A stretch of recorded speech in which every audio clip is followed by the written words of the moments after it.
뭐 이렇게 이제 이야기가 정리가 되는 내용이죠. 2부 3장에 대해서는 이제 마이너 카드는 이제 어떻게 구성했을까를 가지고 이제 이 사람이 얘기를 하는 건데, 저는 솔직히 많이 실망했어요. 2부 3장은 큰 여지에 대한 결론이구나.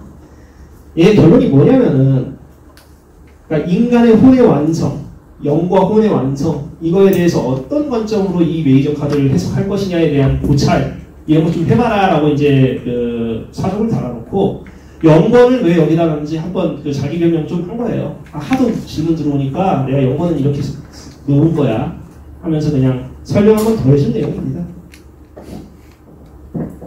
그래서 이제 신타의 필연적인 원리 해가지고 이제 점 키워드로 넘어가죠.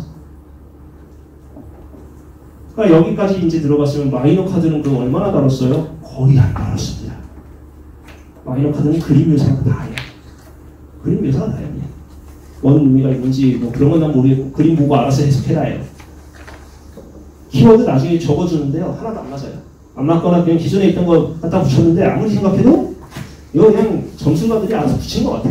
그냥 넘어가 버려요. 그리고 보통 여기 이 책에 쓰여져 있는 키워드가 리플렛, 작은 책자에 들어가 있는 키워드입니다. 그러니까 매뉴얼 리딩을 한다라고 하는 사람들도 제가 볼 때는 그대로 가면 안 될 텐데 소리밖에 안 나오는 거예요. 제 입장에서. 어차피 매뉴얼을 쓴 사람이 이거 별 의미 없다? 하면서 얘기한 매뉴얼인데 그걸 가지고 보면은 뭐 기본이야 하겠지. 그 이상은 못 가는 키워드들이 뭐 이런 문제들이 있습니다. 자, 여기까지 일단 쉴게요.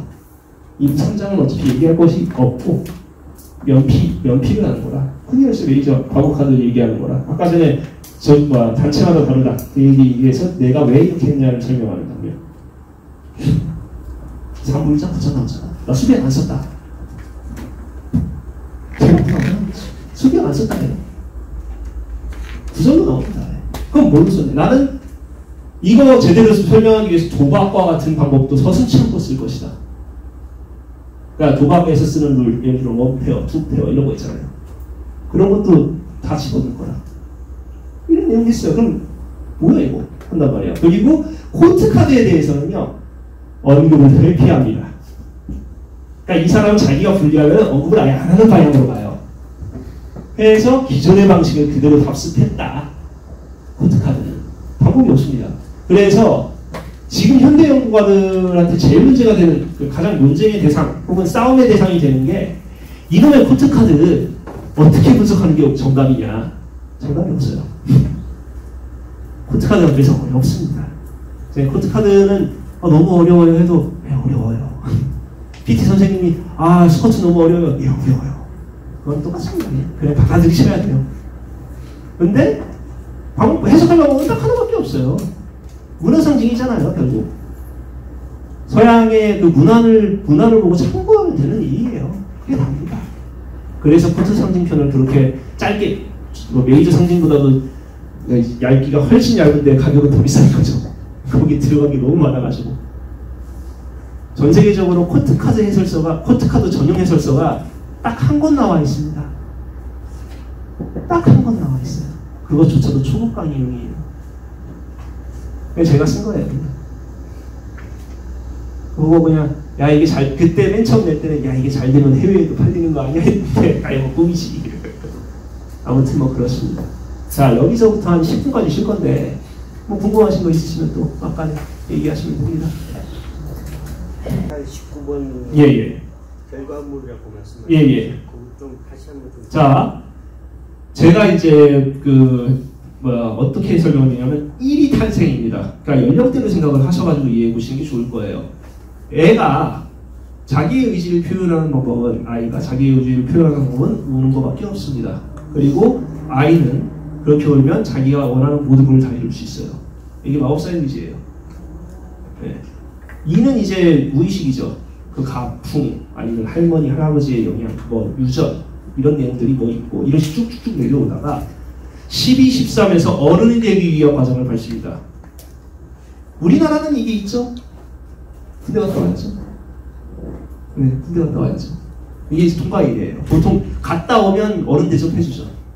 그리고 갔다 오면은 그냥 애들부터 달라져요. 아저씨라고 부르죠. 형이라고 안 부르잖아. 이런 게 달라진다는 거예요. 근데 문제는 이건 현실적인 문제고 정신적인 문제에서는 우리가 완전히 다른 존재로 탈바꿈된다는 거예요. 그래서 죽음의 거의 죽음과 같은 고통 혹은 시련 혹은 외로움 이런 것들을 겪고 거기에서 내가 이제 선택받아 승천하게 되면 이제 결과물이 그때부터 생기게 됩니다. 처음에 그 결과물은 단순히 그 분야, 그러니까 우리 현실로 생각을 할게요. 17번의 별은요, 그 분야에 종사하는 사람만 알아요. 그러니까 이거예요. 타로 카드에 관심이 있다 보니까, 야, 저 임상훈이라는 사람 뭐야? 그런 사람 책도 냈더라. 뭐 그런 사람이 있나 보네. 그러니까 저를 일반 사람이 알까요? 모르죠. 아는 사람만 알고 바라보는 어떤 지향점인 거예요. 17은. 그러니까 이미 결과물을 내는데 성공을 했기 때문에 16에서 죽지 않고 17로 올라가는 겁니다. 자, 그럼 18은 내가 더 많은 사람들 혹은 더 폭넓은, 더 높은 수준으로 가기 위해서 생기는 5만 가지 범인들이에요. 누구나 겪습니다. 그러니까 이런 걸 우리는 징크스라고도 하기도 하고요. 야구 선수를 보면 뭐 5만 가지 징크스도 다 있잖아. 심지어 작가들도 징크스들 많아요. 당장 이회수 씨만 해도 쓰레기통 같은 기분이라는 묘사를 하는데 어떤 묘사인지 몰라가지고 일주일 동안 쓰레기통에 있었대요. 그러고 그랬었어요. 그러니까 이런 거 모르는 사람이 보면 뭐야 저기 이거 아니야? 한단 말이야. 18번의 광기가 이런 광기예요. 이해할 수 없는 광기. 문제는 그러고 나서 19번이 이제 결과물을 냅니다. 결과물이 없는 사람은 이 시점에서 전부 다 깨갱거려야 돼요. 네, 이겁니다. 제가 이제 한 20년, 30년 전에는 이런 묘사를 많이 했거든요. 왜냐하면 실제 생활에서 많이 봐서. 근데 지금 이 이야기 하니까 확 화를 내시더라고. 이제 출산을 안 하시는 분들이 많으니까. 그러니까 제가 이제 제가 엄청 늦둥입니다. 어머니가 환갑, 이제 제가 40세 되실 때 어머니가 저를 낳으셨는데, 아파트에 가서 이제 제가 잘하면 이제 환갑이 넘어가 있지 않습니까? 하는데, 할머니들끼리 싸우는 거야. 그러더니만은, 야, 이씨, 아들도 없는 새끼. 이러면서 싸우는 거예요. 문제는, 그걸 들은 할머니가 아무 말도 못하고, 충격받은 표정으로, 진 개마냥, 쪼르르 그냥 도망가더라. 결과물이 없으면 입고 납니다. 결과물이 없어서. 그러니까 이 결과물들은 뭐로 정의할 수 없어요. 뭐 예를 들어 회사의 명함? 이것도 뭐 결과물일 수 있죠. 혹은 뭐 저는 이게 책이 결과물이죠. 저 대신 이게 제 얘기를 다 하죠. 그래서 저는 책을 쓰고 나서 거꾸로 제 기억력이 많이 감퇴가 됐어요. 굳이 내가 이제 기억할 필요가 없어져서 어차피 이게 내 얘기 다 해주잖아. 이 결과물이 이렇게 되는 거고 이것들이 신의 심판을 받는 거죠. 물론 이제 우리 현실에서는 대중의 심판이죠. 해서 와 저거 끝내준대. 해서 누구나 전부 다 알게 돼요. 그러면은 세계의 한 축을 이룹니다. 아 타로카드 한다고? 야 너 누구 알겠다. 이런 정도로 퍼지는 거예요. 이해되시죠? 가장 근래에 우리가 순식간에 결과물이 나와서 심판까지 끝나고 세계로 들어간 제품이 있어요. 이게 결과물이에요. 헤드폰이요. 스마트폰. This is 스마트폰. 아이폰. 자, 마법사인 스티브 잡스가 프레젠테이션을 해서 여러분 좋은 이야기 있습니다. 하고 내놨죠. 다 샀죠. 지금 스마트폰 없으면 어떻게 돼요? 죽습니다. 물리적으로. 농담이 아니에요. 모든 복지 서비스를 받지도 못하고요. 금융 서비스도 받지 못하고요. 사람이 못 됩니다. 나온 지 15년 만에 전 세계 보급률 94%를 찍었어요. 아프리카 가도 있어요. 이게 세계예요. 이게 월드의 완결의 힘. 여기까지 승천한 사람의 힘이에요. 네. 까마득하죠. 수준으로 올라가기 시작하면. 근데 너무 먼 이야기 아닙니까? 그럼 실제 생활에서는 어떻게 되는 겁니까? 어떤 한 이야기가 끝나는 거예요. 그냥. 그 자리에서 끝나버리는 거예요. 그건 이제 그 뒤로는 뭐 바뀔 게 없다. 해서 고정이라는 키워드가 들어가는 겁니다. 상당히 하위 키워드예요. 고정이. 가장 상위 키워드로 가면 저 사람을 모를래야 모를 수가 없다. 저 결과물을 모를래야 모를 수가 없다. 이렇게 넘어가는 겁니다. 그래서 모든 신비주의 상징을 현대적인 일상생활로 바꾼 덱이 이제 78도어즈라고 해서 이거 로스카라 베어에서 하는데 거기에서의 21번 카드는요 출산 장면이에요. 가장 확실하죠. 출산 장면. 가장 확실함요. 자, 아이를 낳으신 경험이 있으신 분은 다 알 겁니다. 자, 본인 이름으로 불린 지 얼마나 되셨습니까? 본인 이름으로 불리신 지 얼마나 되셨어요? 하면은 내 이름도 까먹겠어요. 한단 말이야. 그게 뭘 얘기해요? 결과물이에요. 결과물이 나온 순간 나는 완전히 바뀌고 절대 돌아가지 않아요. 이게 21의 가장 위대하고 무섭고 돌이킬 수 없는 결과예요. 이렇게 이해하시면 됩니다. 어지간한 어쭙잖은 사람들은 심리에서 그냥 다 죽어요. 나 뭐 하고 살지 모르겠어 하고 심리에서 다 죽어요. 정신적으로 완전히 소멸됩니다. 왜 사는지 모르고 그냥 살다 보니 살아. 이러고 그냥 사라집니다. 그리고 보통 15가 이렇게 16으로 가는 길을 완만하게 꾸미죠. 악마의 유혹은 가장 편하고 가장 완만한 내리막길로 이루어져 있습니다. 왜 너무 쉽고 야 당연하게 살려면 이래야지 뭐 어쩌겠어 이러면서 그냥 자연스럽게 악마의 길로 가요. 제일 힘듭니다. 그렇게 가다 보면 16으로 가요 무조건. 나 이제 지금까지 살았는데 내가 지금 뭘 갖고 있지? 뭐 한 것도 없고 아씨 뭐야 이거 이러다가 조용히 쓸려 나가는 겁니다. 이게 16이에요. 20까지 가지도 못합니다.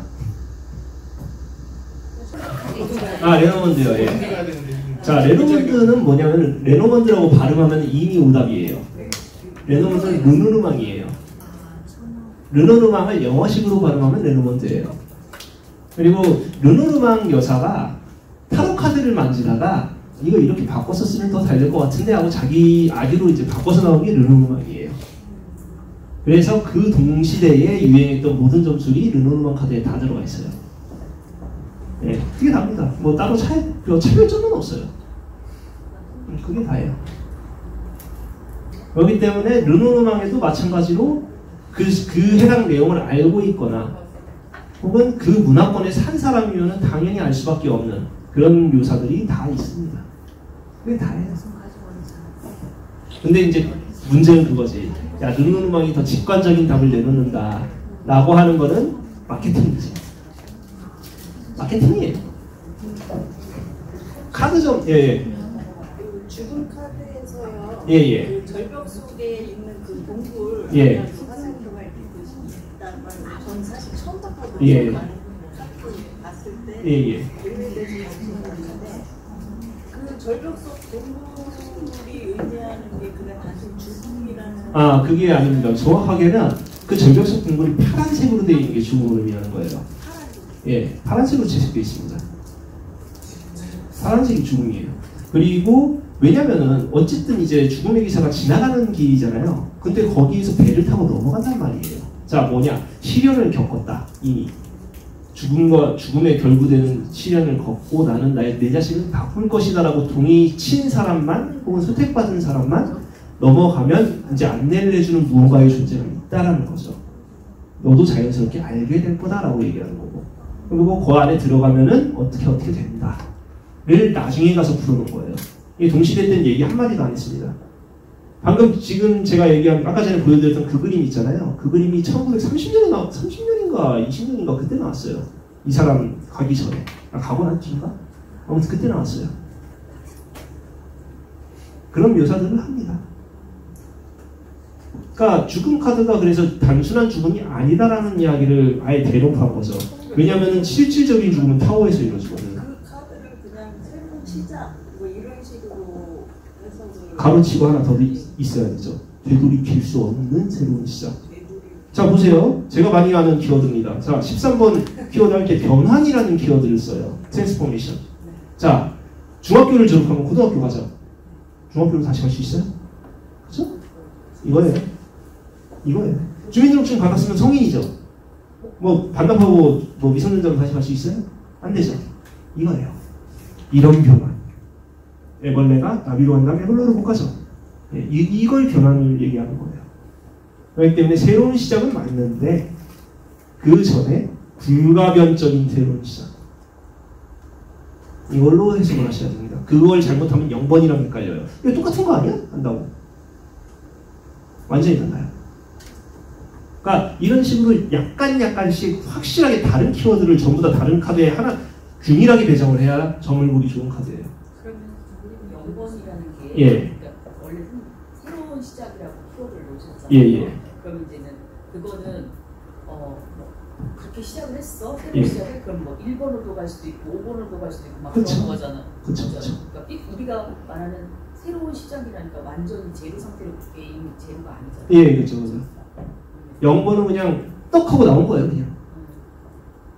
그래, 보통은 그래서 0번을 태어나게 되면 어지간하면 1, 2번은 겪고 5번으로 가요. 요즘 세대는. 왜냐? 자, 어린이집 가는 나이 몇 살? 5살. 예, 그때 할아버지 할머니한테 애 위탁하시는 분? 없죠. 그러면은 할머니 할아버지가 하는 얘기는 부모들이 뭐라고 하죠? 아유 엄마 뭐 이상한 소리를 하고 있어. 되죠? 가 단절되는 거예요. 그러니까 낭만주의 쪽에서는 지금 현대교육을 상당히 불편하게 볼 수밖에 없어요. 진짜 남겨진 어떤 신비나 그런 것들이 소멸되니까 보편교육 때문에 5번으로 못 생각합니다 이제는. 그런 것들이 있어요.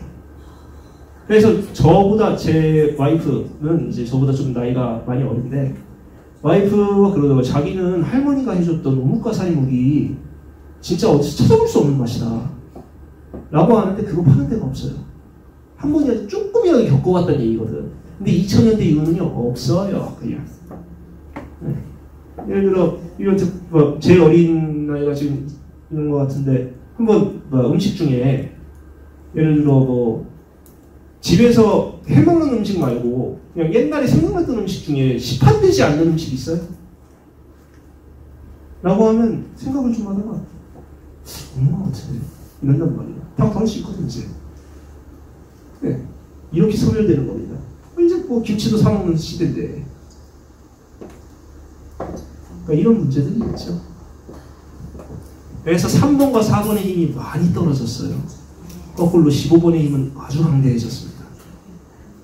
왜냐면 회사라는 조직이 15거든. 네. 국가와 회사가 15거든. 인간의 필요로 인해 만들어진 거. 그리고 그거의 명령에 우리가 반할 수 없는 거. 왜냐면 계약서 쓰고 왔잖아. 이 얘기하는 거예요. 물론 이제 각 메이저 카드들에 해당하는 사람들은 이 15를 어떻게 돌파할지 다 전략이 있지만 15번 그 악마도 그거를 제약할 수 있는 방법이 많죠. 그러니까 메이저끼리는 거의 균이에요. 17 이후 말고 그 전까지는 힘이 거의 동등합니다. 다 각자 그 비장의 수단이 있고 그걸로 15번을 극복하거나 지배당해요. 이게 세상이에요. 살다 보면 다 그렇게 되더라. 생각. 근데 이제 16번은 이제 피할 수 없는 불가항력적인 죽음이고 17번부터는 사람인데 사람 아닌데 저걸 맞죠. 와, 저 사람 대단하다 하면서 그런 단계로 넘어가신 분들이나 17, 18, 19 가는 거예요. 그러니까 옛날에는 이제 출산이 워낙 인류주의 대사였으니까 얼마나 대단해요. 그러니까 대접해주고 보호받고 야, 애 엄마부터 챙겨라 이런 얘기 많이 하잖아요. 그러니까 좀 이건 좀 더 나간 이야기지만 가부장제의 장점 중에 하나가 가부장의 모든 희생을 기반으로 그 가족 구성을 전부 다 보호해야 된다. 이게 기본 계약 원리거든. 그걸 안 하니까 이제 꼰대가 나오고 뭐가 나오고 하는 거지. 뭐 옹호하는 건 아닙니다. 시대가 이제 바뀌었으니까. 옛날에는 그렇게 이제 이해하고 그렇게 가르쳐야 되는데 그 전통이 깨지고 산업화가 벌어지면서 뭔가 이상해졌다라는 거지. 원래 사람이 해야 될 그 일들을 왜 못하게 되는가 우리는. 이런 이야기들도 이제 고찰하게 되면 갑자기 또 철학강의가 되죠? 여하튼 그렇습니다. 아이고 또 다른 질문 있으시면 편하게 하시면 되고. 네. 점수라고 또 관련 없는 건데 네. 태양카드가 아까 태양. 바보카드랑 같은 네. 어린아이 인물이라고 했으면은 그때 태양카드가 어린아이에 있잖아요. 예. 그러면은 그때는 더 순수해진 거죠. 더 영적인 뭔가 새로 예, 태어난 더 순수해진 거예요. 0번은요, 이게 순수한 건지 멍청한 건지 모르겠다라는 거예요. 이제 자녀분 키워보신 분들은 전부 다 공감하니까 얘가 뭐라도 될 것 같은데, 아, 얘가 심상치 않은데 하는데 이게 잘하다 보면은 이 까보니까 이거 이런단 말이야. 근데 이제 태양 카드로 가면 야, 얘 이럴 줄 몰랐어 하면서 감탄을 하게 된다는 거지. 4배로 나왔지만 이거 한다고 그런 것들이 있어요. 이제 청출어람, 청어람 이런 것과도 다 있고요. 심지어 내가 가르쳐서 결실을 낸 결과물인데 나보다 더 뛰어나. 보통 스승이 제자가 더 뛰어나면 기분 좋죠. 이거예요. 왜냐? 저 제자가 잘하면은 나도 같이 올라가거든. 이게 당연한 거거든. 그러니까 이게 식구의 힘이거든. 이 식에서 그거에 대한 만약에 그 결론이 나면 식구 그 자체로는 사실상 그냥 어떠한 뭐 영광의 순간의 도래? 예. 봐도 되는. 예, 그냥 영광의 순간의 도래인데 이게 진짜인지 아닌지는 모른다는 거야, 우리는. 그래서 내놔봐야 된다고, 시장이. 세상이 내놔봐야 된다고. 그럼 이제 거기서 판단을 받겠지. 그래서 판단을 만약에 최악으로 받으면, 야, 누구네 자식 봐라, 저거. 하면서 이제 국내 뒷소문 쫙 나고, 이제 얼굴도 못 들고, 이사가 하고, 이런 식으로 빠져버리는 거. 다 있었잖아요. 다 있었잖아. 그런 효과도까지 나버린다. 문제는 이런 낭만주의적 철학이 이런 긍정적인 어떤 사람의 원동력을 끄집어 올려가지고 열심히 살게 하는, 뭐 너도 뭐라도 하면 열심히 하면 뭐라도 될 거야, 이런 긍정적인 측면이 있었어요. 그리고 그런 긍정적인 측면을 한 문장으로 축약했던 문장 중에 하나가 노동이 너희를 자유케 하리라 였거든. 그리고 이게 저 아우슈비츠 표지 간판으로 쓰여서 너무 왜곡이 됐죠. 그래서 낭만주의가 끝났습니다. 네. 그래서 사실 이 17번에 그려진 도상이 스와스티카예요. 네, 이렇게 얘기하면 모르고 하케크루이치입니다.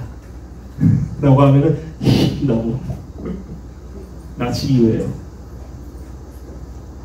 그러니까 원래 그 뜻이 아니었거든. 17번 여인의 모습이 이렇게 돼 있어요. 이렇게 돼 있어요. 나치 기호입니다. 원래 나치 기호는 그런 의미가 아니었거든요. 무한한 생명의 순환이에요. 계속 돌아간다고. 계속.